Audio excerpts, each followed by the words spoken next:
प्रिय दर्शकों नमस्कार। आइए सुनते हैं आज का मुख्य समाचार। सेल राउरकेला इस्पात संयंत्र के युवा प्रबंधकों से निर्देशक प्रभारी का आह्वान, निर्मल प्रतिस्पर्धी इस्पात बाजार में बने रहने के लिए नवीन सोच और अपरंपरागत समाधानों को अपनाएं। सेल आरएसपी के निश्चय सुरक्षा पहल के तहत घटना जांच और रिपोर्टिंग कार्यशाला में 75 अधिकारी प्रशिक्षित। और सेल राउरकेला इस्पात संयंत्र द्वारा पाशरवाचल ग्रामों के छात्रों को 23 लाख रुपए की वित्तीय सहायता प्रदान। अब समाचार विस्तार से। 19 मई 2023 को मंथन सम्मेलन कक्ष में आयोजित प्रकर्ष के उद्घाटन सत्र में सेल राउरकेला इस्पात संयंत्र के युवा प्रबंधकों को संबोधित करते हुए निदेशक प्रभारी श्री अतनु भौमिक ने आह्वान स्वर में कहा, निर्मम प्रतिस्पर्धी इस्पात बाजार में बने रहने के लिए नवीन सोच और अपरंपरागत समाधानों को अपनाएं।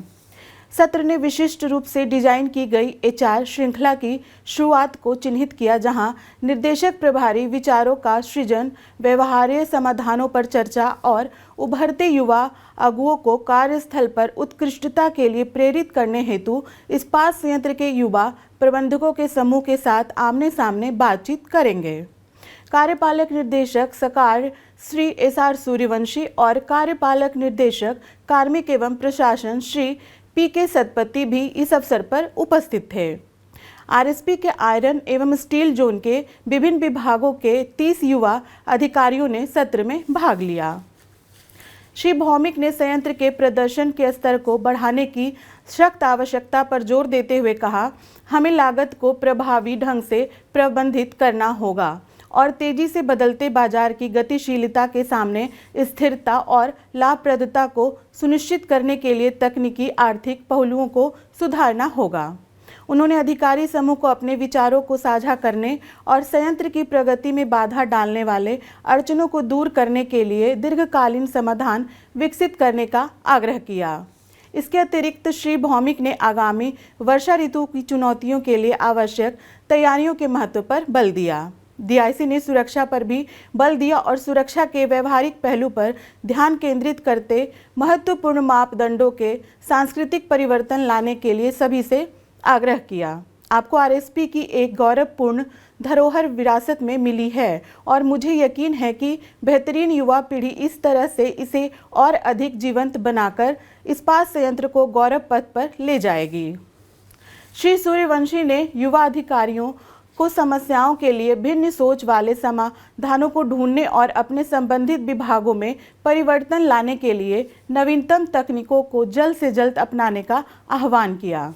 अद्वितीय एचआर पहल के महत्व पर जोर देते हुए श्री पीके सतपति ने युवा अधिकारियों को सलाह दी कि वे अपने प्रतिभावान दिमाग का उपयोग करें और विचारों और समाधानों को उत्पन्न करने के लिए अपनी असीमित क्षमता का उपयोग करें, जो संयंत्र को समृद्ध बनाने में मदद करेगा।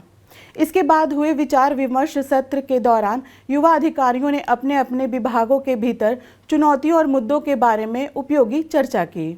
उन्होंने सक्रिय रूप से अपनी अंतर्दृष्टि प्रदान की और इन मुद्दों के समाधान के लिए सुझाव दिए। प्रतिभागियों ने प्रक्रिया अनुकूलन, लागत प्रबंधन, तकनीकी प्रगति और सुरक्षा उपायों जैसे प्रमुख क्षेत्रों में गहन विचार विमर्श किया। उन्होंने व्यवहारिक और कुशल समाधान खोजने के उद्देश्य से अपने अनुभव और नवीन विचार साझा किए। चर्चा अधिकतर उत्पादकता बढ़ाने, कार्य प्रवाहों को व्यवस्थित करने और विभिन्न विभागों के बीच संचार चैनलों में सुधार लाने जैसे बिंदुओं के इर्द गिर्द आधारित थी। प्रारंभ में मुख्य महाप्रबंधक एचआरडी सुश्री राशि बनर्जी ने अपने स्वागत भाषण में नई बातचीत श्रृंखला के बारे में संक्षेप में बताया। सहायक महाप्रबंधक एचआरडी श्री के जायसवाल ने कार्यक्रम का समन्वय किया और औपचारिक धन्यवाद ज्ञापित किया। सेल राउरकेला इस्पात संयंत्र के निश्चय सुरक्षा पहल के तहत केंद्रीय विद्युत प्रशिक्षण संस्थान में 13, 15 और 17 मई को घटना जांच और रिपोर्टिंग पर कार्यशाला आयोजित की गई। इस एक दिवसीय कार्यक्रम के तहत पूरे संयंत्र में कुल 75 अधिकारियों को प्रशिक्षित किया गया। संगठनात्मक सुरक्षा को मजबूत करने के लिए नियुक्त की गई एक परामर्श एजेंसी E&Y द्वारा सत्र आयोजित किए गए थे। एक दिवसीय कार्यशाला में घटनाओं की रिपोर्टिंग, घटनाओं का वर्गीकरण, एक प्रारंभिक रिपोर्ट लेखन, निकट चूक, असुरक्षित कृत्यों और स्थितियों के बीच के अंतर को समझने जैसे विषय शामिल थे। प्रशिक्षुओं को जांच और मूल्य कारण विश्लेषण में विभिन्न चरणों के बारे में भी बताया गया।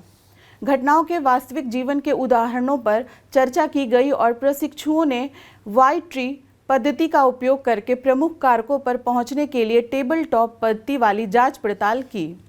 इस तरह की घटनाओं की पुनरावृत्ति न हो यह सुनिश्चित करने के लिए जांच जारी होने के बाद अच्छी सिफारिशें लिखने और अनुवर्ती कार्रवाई को आगे बढ़ाने पर अभ्यास सत्रों के साथ सत्र का समापन हुआ। कार्यशाला का संचालन विषय वस्तु विशेषज्ञ E&Y श्री अनिल हेगड़े द्वारा किया गया। 75 प्रशिक्षुओं का यह पूल RSP में IRI की प्रक्रिया को लागू करने के लिए अपने संबंधित विभागों की सहायता करेगा। RSP के लिए घटना की रिपोर्टिंग और जांच प्रक्रिया को डिजिटल बनाने के लिए E&Y आने वाले महीनों के दौरान डिजिटल सहायता प्रदान करेगा। सेल राउरकेला इस्पात संयंत्र की CSR पहल के तहत सुंदरगढ़ जिले के अनुसूचित जनजाति, अनुसूचित जाति और आर्थिक रूप से पिछड़े वर्ग आदर्श इस्पात ग्राम और RSP की पुनर्वास कॉलोनियों से संबंधित पेशेवर पाठ्यक्रमों के 30 छात्रों को 13 मई 2023 को 23 लाख रुपए के वित्तीय सहायता प्रदान की गई। गौरतलब है कि प्रति वर्ष 10 लड़के और 10 लड़कियां स्नातक पाठ्यक्रम और 5 लड़कियां और 5 लड़के पेशेवर अध्ययन के लिए इस छात्रवृत्ति के लिए चुने जाते हैं। उनमें से प्रत्येक को 30,000 रुपये प्रति वर्ष की वित्तीय सहायता राशि प्रदान की जाती है। ये 2 साल के स्नातकोत्तर पाठ्यक्रमों के लिए 60,000 रुपये, 4 साल के स्नातक पाठ्यक्रमों जैसे बीटेक के लिए 1,20,000 रुपये और 5 साल के MBBS कोर्स के लिए 1.5 लाख रुपये प्रदान किए जाते हैं। चयनित छात्रों को उनके शैक्षणिक प्रदर्शन और उपयुक्त दस्तावेज जमा करने के अनुसार वार्षिक आधार पर किस्तों में छात्रवृत्ति राशि दी जाती है। पाशरवाचल विकास संस्थान सेक्टर 20 में आयोजित एक समारोह में मुख्य महाप्रबंधक नगर श्री PK स्वाई इस अवसर पर योजना के तहत शामिल किए गए 30 छात्रों को प्रशंसा पत्र और डमी चेक सौंपे। महाप्रबंधक नगर सेवाएं श्री TG कानेकर समारोह में सम्मानित अतिथि थे। इस अवसर पर महाप्रबंधक CSR श्री सुश्री मुनमुन मिश्रा, सहायक महाप्रबंधक CSR श्री TB टोपो और CSR विभाग के अन्य अधिकारी भी उपस्थित थे। प्रारंभ में सुश्री मुनमुन मित्रा ने सभा का स्वागत किया और योजना के बारे में जानकारी दी। श्री TB टोपो ने औपचारिक धन्यवाद ज्ञापित किया। आज के हिंदी समाचार में बस इतना ही। नमस्कार।